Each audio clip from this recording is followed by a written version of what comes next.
Let's talk about Zurgo Stormrender. So in Tarkir Dragonstorm, Zurgo is the clan leader of the newly revived Mardu.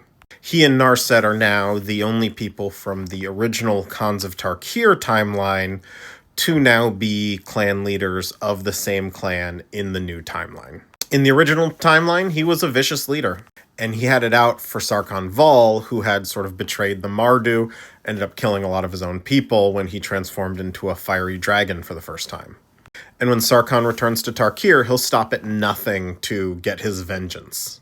He kills the Khans of Tarkir timeline version of Narset in his quest, and possibly gets, kicked out of the Mardu and someone else takes over.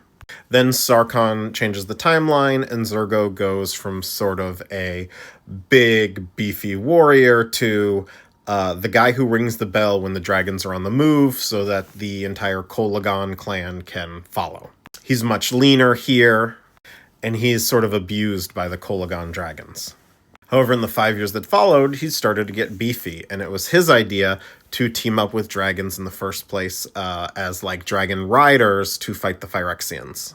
And now, 5 years after the timeline change, he's back to his beefy old self, and he is the leader of the Mardu once more. Or for the first time, I guess I should say. The Khans of Tarkir timeline stuff is confusing. Very few people can keep it straight all the time. But now Zurgo has the epithet Stormrender instead of the old timeline Helm Smasher. And he's honestly a pretty good leader. He's much more measured than he was in the alternate timeline. And he has helped resurrect the Mardu into a full culture. And the spirit dragon, Nerev, I have no idea how to say that, was formed from his ideals for what the Mardu could be. Where the clan under Kolagon had sort of lost their sense of community, Zurgo has helped to build that back up.